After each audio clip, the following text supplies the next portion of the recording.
Right now, the sentiment score in robotics is sitting at a flat 0, which might seem unremarkable at first glance. However, the momentum is up by plus 0.56, indicating a notable shift in activity.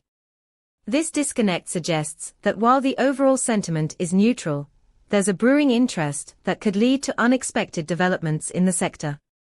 Our API returns nuanced insights, including sentiment scores and momentum, along with 16 semantic clusters that reveal the underlying themes driving discussions.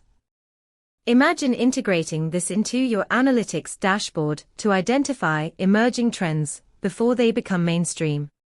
For instance, you could leverage this to track sentiment shifts around a new robotic technology release, allowing you to pivot your strategy in real time.